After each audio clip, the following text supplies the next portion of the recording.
아, 2024년 7월 23일 화요 모임 마가복음 51강을 시작을 하겠습니다. 자, 마가복음 10장 13절부터 22절 하나님 나라가 이런 자의 것이다 라는 제목으로 말씀을 나누는데요. 그, 제가 13절부터 읽겠습니다. 사람들이 예수의 만져주심을 바라고 어린아이들을 데리고 오매 제자들이 꾸짖거늘 예수께서 보시고 분이 여겨 이르시되 어린아이들이 내게 오는 것을 용납하고 금하지 말라. 하나님의 나라가 이런 자의 것이니라. 내가 진실로 너희에게 이르노니 누구든지 하나님의 나라를 어린아이와 같이 받들지 않는 자는 결단코 들어가지 못하리라 하시고 그 어린아이들을 안고 저희 위에 안수하시고 축복하시니라.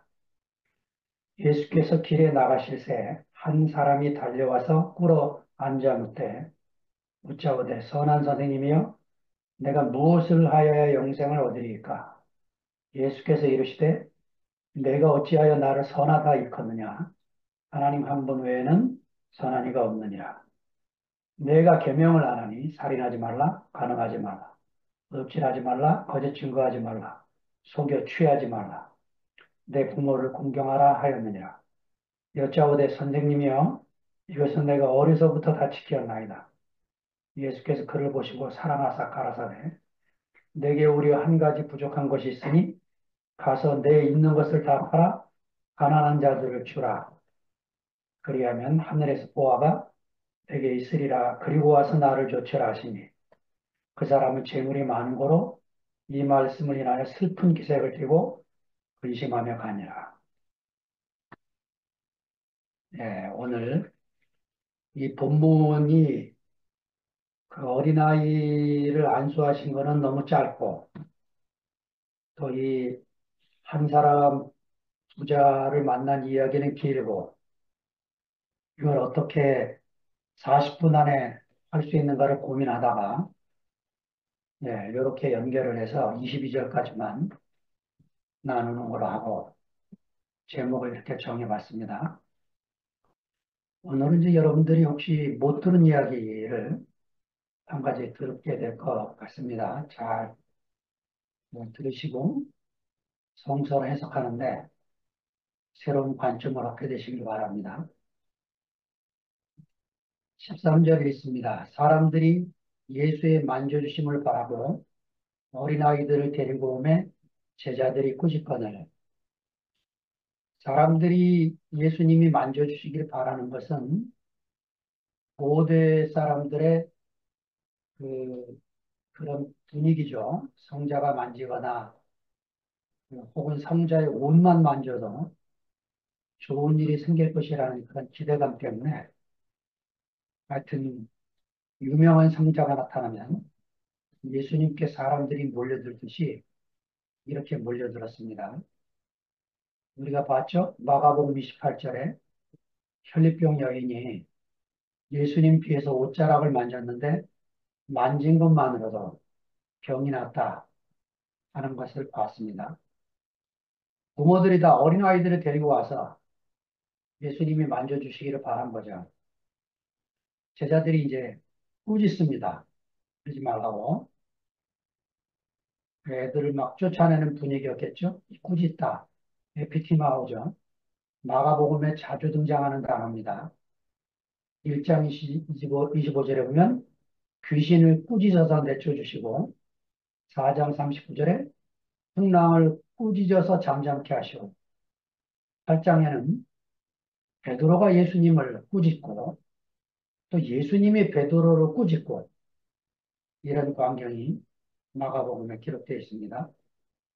제자들이 이렇게 아이들을 꾸짖는 것은 어린아이들이 선생님의 일을 방해할 것이라 생각했기 때문이죠. 사실은 예수를 모르면 아이들뿐만 아니고 누구나 그분에게 방해거리가 되는 거죠. 아무튼 제자들의 마음의 동기는 예수를 돕기 위해서 하는 것이겠죠. 그러나 제자들 속에 제일 큰 문제는 그 시대의 관념, 우리도 한국 사람들이 갖고 있는 관념이 있는 거죠. 이런 것들을 버리지 않으면 안 되는 그런 문제에 부딪힌 겁니다. 14절 있습니다. 예수께서 보시고 분이 여겨 이르시되 어린아이들이 내게 오는 것을 용납하고 금하지 말라.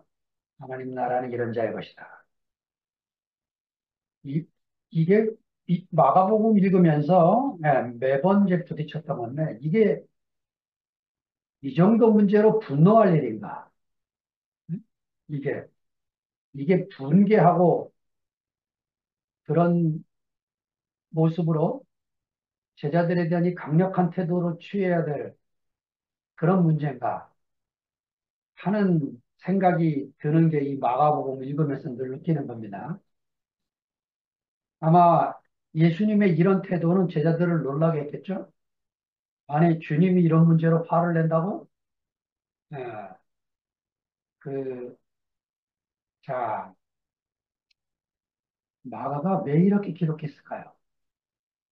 이게 이제 우리가 가져야 될 초점이죠. 예수님 대답이 하나님의 나라가 이런 자의 것이다. 어린아이들의 것이다. 하나님 나라가. 이 놀라운 말씀입니다. 그런데 어거스틴의 원죄론, 이런 것에 붙잡혀 있으면 이 말을 받을 수가 없겠죠. 신학교 1학년 때 기숙사에서 이 문제로 논쟁이 벌어졌어요. 예수 믿지 않고 죽은 어린아이들도 천국을 갈 수 있는가? 못 간다, 왜? 왜? 원죄가 해결이 안 됐다.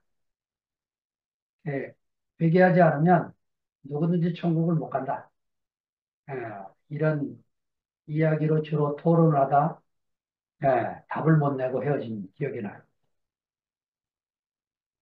이게 이 관념, 생각 덩어리가 이렇게 자리 잡고 있으면 성경을 있는 그대로 읽지를 못하고 늘 이렇게 서구적인 사고방식으로 이제 분석을 해야 되는 거죠.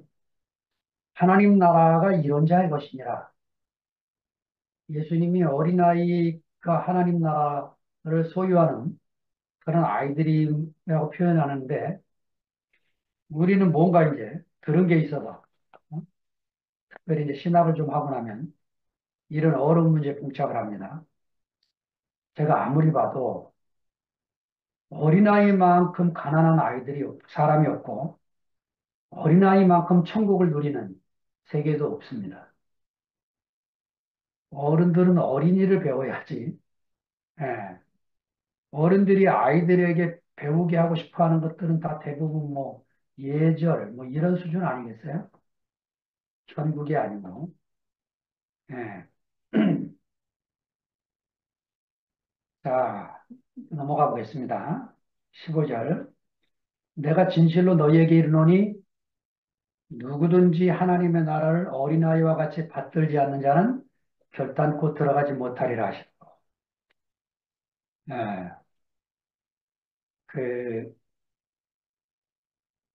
이게 이제 프린트물이 잘못돼서 14절이 또 이렇게 기록이 됐어요. 지우시고. 그,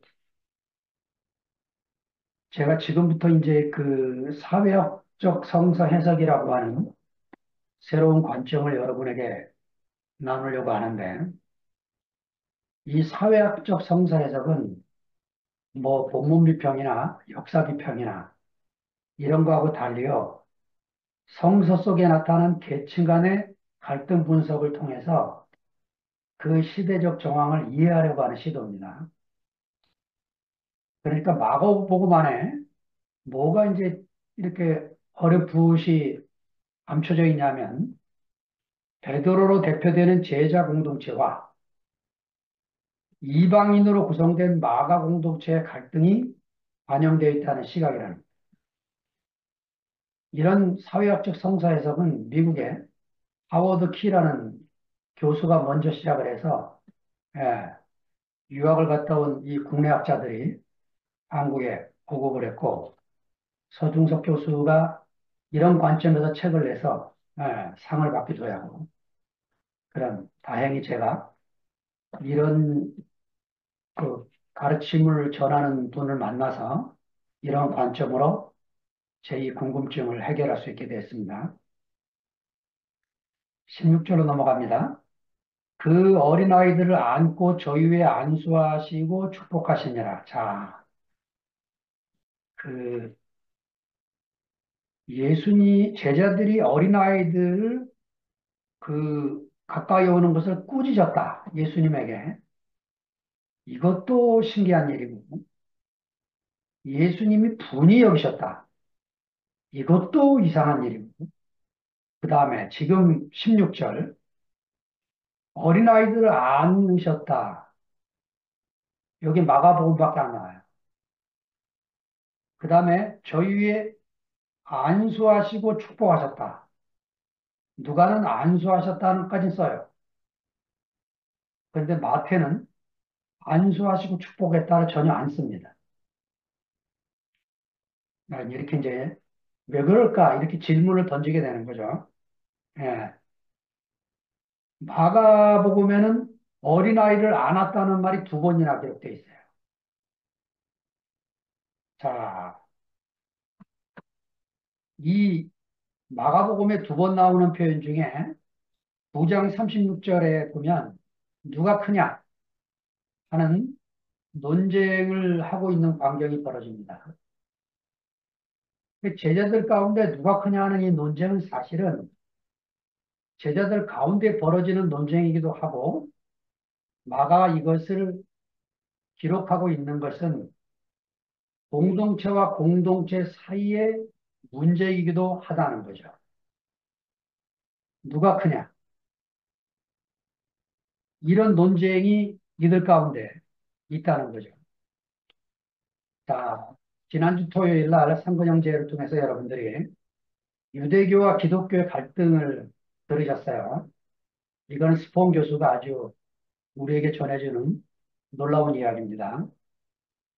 그런데 유대교와 기독교의 갈등뿐만 아니고 그 기독교 공동체 내에서 초기 기독교 안에 이런 갈등이 많았다는 겁니다. 예를 들면 사도행전 6장에 보면요. 초대교회 사도들이 12제자들이 다 유태인이에요. 열두 사도들이 교회에 나오는 가난한 과부들을 경제적으로 돕기 시작을 했는데 무슨 문제가 생기느냐? 이방인 과부들이 전혀 경제적인 도움을 못 받게 되는 거야. 이래가지고 초대교회 안에 불만이 쌓이기 시작을 합니다. 그래서 어떻게 해결하느냐? 사도들이 우리는 말씀만 전할 테니까 이 경제적인 부분, 재정 출납, 예, 가난한 사람을 돕는 이런 문제를 위해서 집사들을 뽑자. 이래서 이방인 집사들, 헬라인 과부들을 도울 수 있는 헬라 집사들을 중심으로 뽑아서 7집사를 세우는 사건이 나타납니다. 이렇게 해결해서 문제가 해결됐기 때문에 더 이상 그런 시끄러운 소리가 기록되어 있지는 않아요. 그런데 지금 이제 그 마가복음만에 이런 부분들이 9장부터 이렇게 지금 이제 뒷부분에 이제 계속 나올 텐데 마태, 누가가 신경 안 쓰는 거를 마가는 이렇게 많이 기록하는 이유가 무엇인가? 왜 아이들 때문에 제자들 향해서 분을 내시는가? 이런 부분을 이제 샅샅이 뒤지면서 이 초기 기독교 안에 베드로를 중심으로 하는 유대 공동체와 이방인 공동체인 마가 공동체 사이의 갈등 구조를 찾아내게 된 거죠. 자, 왜 제자들은 아이들이 가까이 오는 것을 금할 정도가 아니고 꾸짖었을까? 예. 그리고 또 하나, 왜 그 제자들은 그 주의 이름으로 귀신을 쫓아내는 것을 보고 우리를 따르지 아니함으로 금하였나이다. 왜 예수님의 이름을 사용하면 좋아해야 할 텐데 예수님의 이름을 사용하면서 제자들의 무리에 동참하지 않는 것을 왜 금하였을까? 거기에 대해서 예수님은 왜 금하지 말라 그랬을까? 네. 지금요, 지난번에 나눴죠? 제자들이 사용하는 우리라는 이 말 속에 특권의식이 있다는 거. 예, 사실은 이 제자들의 특권의식은 그 무리를 따르지 않는 이 사람들, 예, 이방인 공동체인 마가 공동체와 유대 공동체의 갈등을 포함하고 있다는 거예요. 자, 두드러지게 드러나는 게 9장 40절에 예수님이 이렇게 말씀하십니다.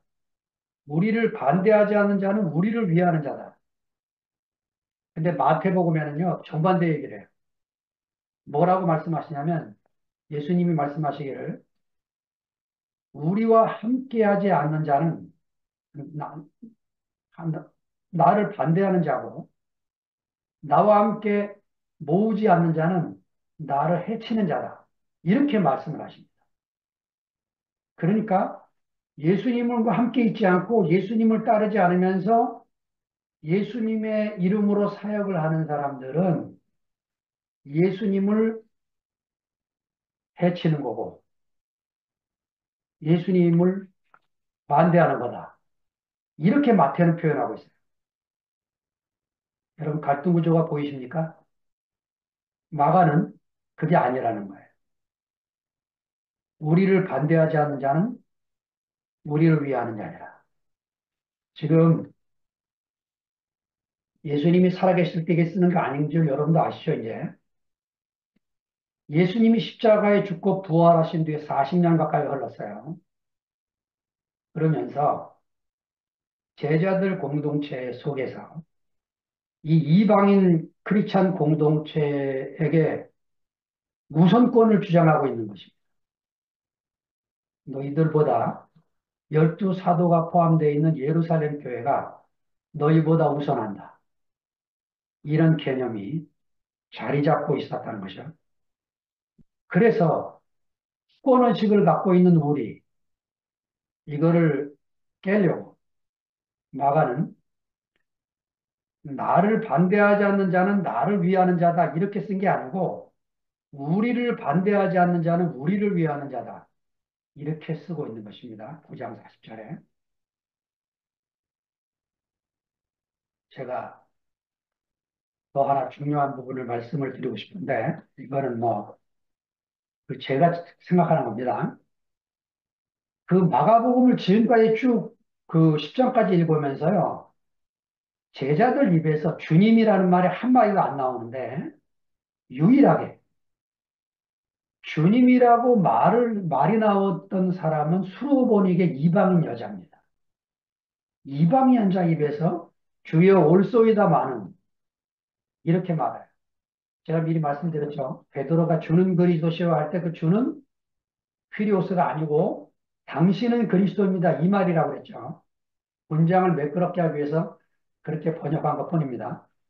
그러니까 제자들 입에서나 누구 입에서도 주님 소리가 안 나오는데 이방 여인의 입에서 이 가난한 수로보니게 여인의 입에서 주여 올소이다마는 퀴리에 옳습니다.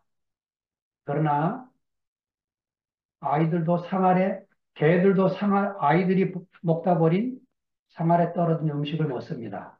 이렇게 말을 하고 있는 거죠. 자, 그래서 이 그 유대인을 중심으로 한 열두 사도들을 중심으로 한 이 크리스찬들 예루살렘 교회를 중심으로 한 이 공동체가 지역에서 생겨나는 이방 공동체들, 특별히 이 마가 공동체와 갈등 구조를 갖고 있다는 사실을 보여주고 있는 건데, 주의해야 될 것은 이런 갈등은 부분 대립이지 전면 대립은 아니라는 거죠. 그렇다고 이방 공동체인 마가 공동체가 사도권 자체를 부정하거나 이런 것은 아니었다는 거죠. 자, 이제 그 안수하시고 축복하셨다. 이 부분을 보면요. 그 예수님은 연약한 공동체가 더 사랑받는 공동체다. 이것을 보여주려고 이 안수하시고 축복하셨다. 안고 안수하시고 축복하셨다. 이렇게 쓰고 있는 거죠. 그러니까 우리가 모인 숫자가 적다. 또 내가 연약하다. 이거는 주님의 사랑받기에 좋은 조건이지. 그것 때문에 내가 뭐 주님을 알아가는데 문제가 되는 게 하나도 없죠. 우리가 지영이가 교회 안에서 얼마나 사랑을 받고 삽니까? 지영이 스스로와 자기의 연약함을 고백을 하고 그런 걸 인정을 하니까 우리의 사랑받기에 얼마나 합당한 아이예요. 주님은 이런 사람을 사랑하고 이런 사람을 안수하시고 이런 사람을 품에 안고 축복하시는 것을 예, 마가는 유달리 이렇게 기록을 하고 그런 사람을 교회 가까이 못 오게 하는 사람들에서 분을 내고 계시는 마가복음 읽으면 예, 함부로 해서는 안 되는 사람들임을 우리가 교회 사태에 대해서 다시 한번 생각하는 길을 가지려면 저는 이 마가복음을 제대로 읽어야 된다는 생각을 하게 됐습니다. 자, 17절로 넘어갑니다. 예수께서 길에 나가실새 한 사람이 달려와서 꿇어 앉아 묻자오되 선한 선생님이여 내가 무엇을 하여 영생을 얻으리까? 자, 이제 다른 장면으로 넘어가는데 예수님이 이제 아이를 축복을 하고 길을 가십니다. 자, 마가는 길이라는 모티브를 자주 인용한다 그랬죠. 이 호도스, 이 길에서 마태는 이 사람을 부자 청년으로 소개하고 누가는 관리로 소개를 하는데 정부 관리로 마가는요 오직 길에서 만난 한 사람일 뿐임을 소개합니다. 그러니까 마가는 그 사람의 신분이나 사회적 지위에 관심이 없습니다.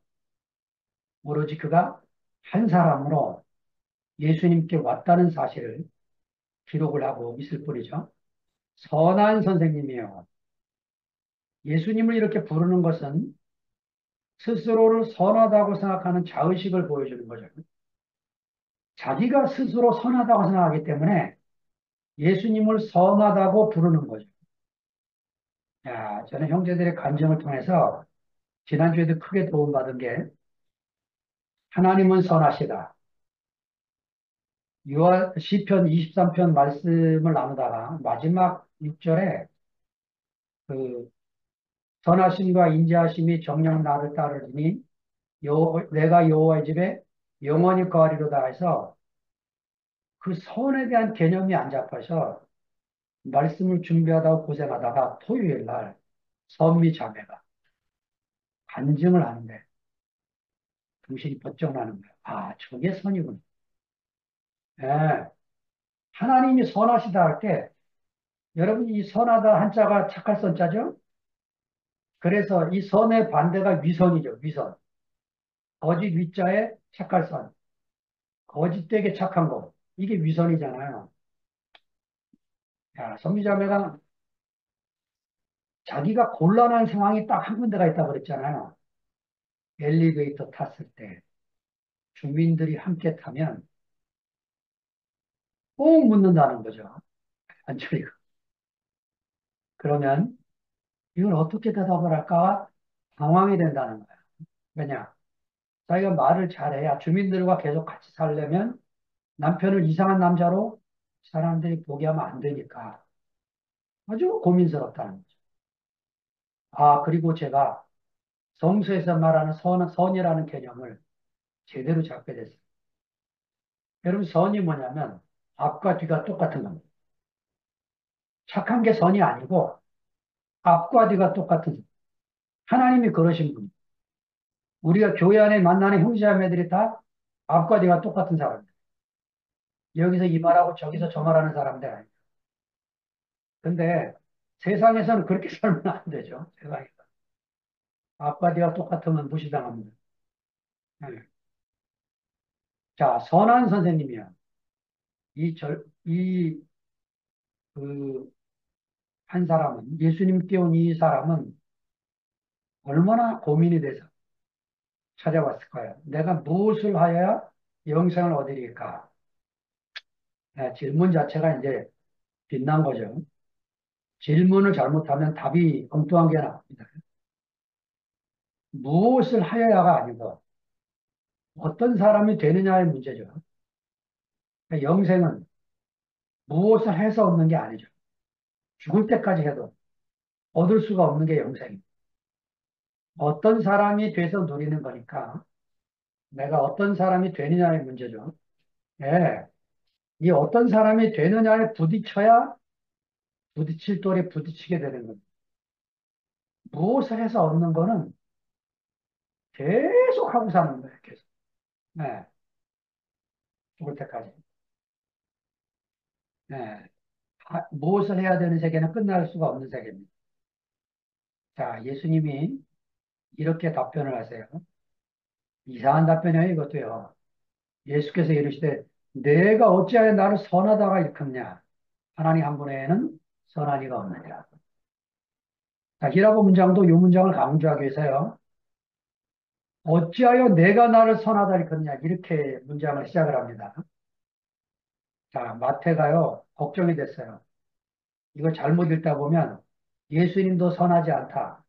이런 생각을 가질까봐 마태복음 19장 17절에 보면 문장을 고칩니다. 선한 일을 내게 묻느냐로 고칩니다. 성서를 기록하는 이 저자들이 얼마나 조심하고 세심하게 기록을 하는지 몰라요. 그래서 마가는 20세기 전까지 늘 무시당했는데 지금은 아닙니다. 마가의 의도가 점점 드러나고 있는 문장들이에요. 내가 어찌 나를 선하다 하느냐? 너도 선하다는 그 생각이 문제다. 이 소리죠. 하나님 한 분 외에는 선한 이가 없느니라. 이 말은. 예. 그러니까 지금 하나님 한 분 외에는 선한 이가 없느니라. 나를 선하다 하지 말고 선하신 하나님만 초점을 맞춰라. 그러니까 너는 영생을 얻는 데만 초점을 맞추는데 뭐가 선인지 그걸 알아라. 이제 이 말씀인 거죠. 네.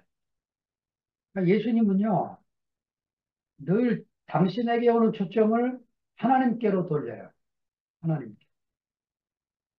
예수님을 통해서 병이 낫지만 그 예수님을 통해서 병이 낫다 이렇게 말씀하시는 게 아니고 내 믿음이 너를 구원하였느니라 이렇게 말씀을 하시는 거죠. 네. 내가 네 병을 낫게 했다.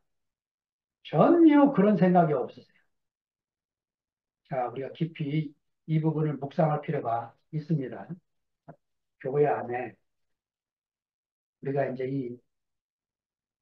그 있는 그대로 받으시는 하나님을 너무 강조한 교회 생활 속에서 제가 개인적으로 느끼기에 우리 교회만큼 자의식이 팽배한 교회도 드물다는 생각을 갖습니다. 자의식이 너무 강해요. 자, 19절. 내가 계명을 안 하니 살인하지 말라, 간음하지 말라, 도둑질 말라, 거짓 증거하지 말라, 속여 취하지 말라, 내 부모를 공경하라 하였느니라. 아, 저는요, 마가복음 처음 읽을 때 이 속여 취하지 말라 때문에 매번 읽을 때마다 웃었어요. 왜냐? 여러분, 마가가 십계명을 모르겠어요? 십계명을 환히 알고 있는 사람이죠. 그런데 내가 계명을 안 하니 이렇게 써놓고는 속여 취하지 말라 요 말을 싹 집어넣은 거죠. 자, 내가 계명을 안 하니 예수님이 이렇게 많은 말씀을 하시는 이유가 뭡니까? 율법의 목적은 자신의 행위로는 구원에 이를 수 없음을 깨닫고 바로 예수님께 가도록 하기 위함입니다. 로마서 3장 20절에 이렇게 써 있지 않습니까? 그러므로 율법의 행위로는 그 앞에서 의롭다 하심을 얻을 육체가 없나니 율법으로는 죄를 깨달음이니라. 죄를 깨닫게 하기 위해서 준 율법을 바울을 포함한 모든 랍비들이 그거를 지키면 영생을 얻을 것이다라고 가르쳤기 때문에 이렇게 이제 어려운 문제가 생기게 되는 거예요. 이 사람은 정말 가난한 마음에 예수님께 왔어요. 근데 스스로가 선하다는 이 자의식, 이것 때문에 예수님을 선한 선생님 이렇게 불렀고, 지금 예수님이 필요한데, 예수님이 필요한 건 모르고 영생을 얻고 싶은 거예요. 부자가 갖고 있는 자의식입니다. 네, 20절로 넘어갑니다. 여짜오되 선생님이여, 이것은 내가 어려서부터 다 지켰나이다. 네, 이 사람이 와서 처음에 선한 선생님이여 그러더니 선한 자가 떨어져 나갔어요. 선생님이여, 왜 그랬을까요? 네, 그건 제 생각입니다. 이 사람이 지금요, 예수님 말을 듣고 보니까 예수님이, 아, 이분이 나를 잘 모르시는구나. 내가 얼마나 선한 사람인지 잘 모르시는구나 하는 생각을 갖고 있다고 얘기해요. 그래서 하는 말이 예수님 지금 하신 말씀은 내가 어렸을 때부터 지금까지 다 잘 지켜왔습니다. 이 얘기를 하는 거죠. 네. 아직 예수님이요, 이 사람이 지금 예수님 말에 안 걸리고 있는 거예요. 이게 예수님 말에 걸려야 될 사람인데 안 걸려요. 스스로 선하다는 생각 때문에 안 걸립니다. 베드로전서 2장 8절에 써 있죠. 예수님은 건축가가 버린 돌이기 때문에 부딪히는 돌이고 거치는 반석이에요. 마태복음 21장 44절에 이렇게 써 있습니다. 이 돌 위에 떨어지는 자는 깨어지겠고 이 돌이 사람 위에 떨어지면 가루로 만들어 흩으리라. 자, 그러니까 깨져야 되는 거예요. 이 돌에 맞아서. 이 돌에 떨어지든가, 응? 이 돌이 떨어지든가, 돌 위에 내가 떨어지든가. 이래야 이제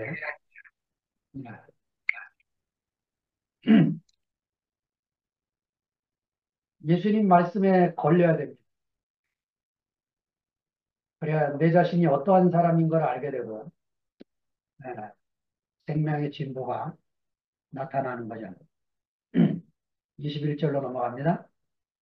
예수께서 그를 보시고 사랑하사 가라사대 내게 오히려 한 가지 부족한 것이 있으니 가서 내 있는 것을 다 팔아 가난한 자들을 주라. 그리하면 하늘에서 보화가 내게 있으리라. 그리고 와서 나를 쫓아라. 정말 예수님 마음에도 사랑이 흘러갔어요. 예, 어려서부터 율법대로 살아왔지만 자기 속에 영생에 대한 확신이 없어서 찾아온 이 사람. 얼마나 안타까운 사람이에요. 그런데 이 사람은 지금요, 무엇을 소유하라. 평생을 무엇을 가지고 소유한다는 이 개념 때문에 영생도 갖고 싶어서, 예, 지금 예수가 내 앞에 서 있는 예수님이 필요한데 예수님에게 영생을 받고 가고 싶은 거죠. 예, 예수님이 안타까워서 이렇게 말씀하십니다. 내가 오히려 한 가지 부족한 것이 있으니 가서 내 있는 것을 다 팔아서 가난한 사람들을 주라. 그리고 나를 따르라. 자, 이 스스로를 완전한 의인이 되면 영생을 얻을 것 같은 이 생각. 예, 이 예수님 시대에 경건한 사람들이 갖고 있었던 사람들의 생각이죠. 예, 오히려 한 가지 부족한 것이 있으니 하면서 이 젊은 사람이 할 수 없는 것을 제시했어요. 네, 사실은요, 지금 제시해도 우리가 이거 할 수 있을까 하는 생각이 들 만큼 엄격한 기준을 예수님이 지금 말씀하고 계시는 거죠.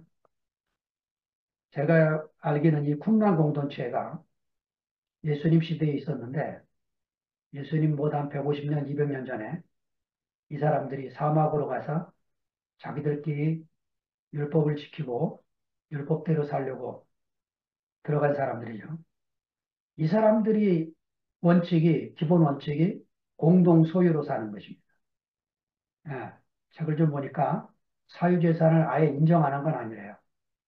사유재산이 있으면 있는 대로 또 공동체에 내고 싶은 것이 있다면 내는 대로 해서 무엇이 있든지 함께 나누는, 함께 사는 공동체를 유지했던 것이 이 쿰란 공동체라는 거죠. 자, 제가 질문 하나 드리고 싶어요. 만약에 예수님 말씀대로 이 사람이 재산을 다 팔아서 가난한 사람들한테 나눠주고 왔다면 예수님은 제자로 받아줬을까요? 저는 아니라고 봐요. 왜냐하면 지금은 이 사람은 걸려 넘어져야 되는 사람입니다. 예수님 때문에 걸려 넘어져야, 예수님 말씀 때문에 걸려 넘어져야 구원의 길이 있는 사람이죠. 이 사람은 지금 소유의식에 완전히 잡혀 있는 거예요. 그러니까 구약 성경의 모든 행위를 해온 사람입니다. 정말 선한 사람일지 몰라요. 도덕적으로. 그런데 이 자기가 선하다는 자의식, 이게 이제 하나님 나라를 멀게 하는 유명한 말이 있잖아요. 예수의 복음이 미국에 들어가서 기업이 되게 했고, 교회를. 예수의 복음이 한국으로 넘어와서 교회를 재벌이 되게 했다잖아요. 네. 어느 분이 그런 소리를 했어요. 이 젊은이가 실망하고 돌아가서 교회를 세웠는데 11조 했겠죠? 이 젊은이가 가난한 사람을 도우며 살겠죠? 네. 그게 현대교회라는 거예요.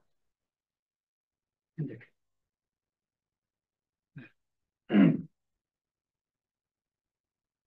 세상 사람들이 볼 때 자기들 사는 거 방식하고 별로 다른 게 없는 교인들.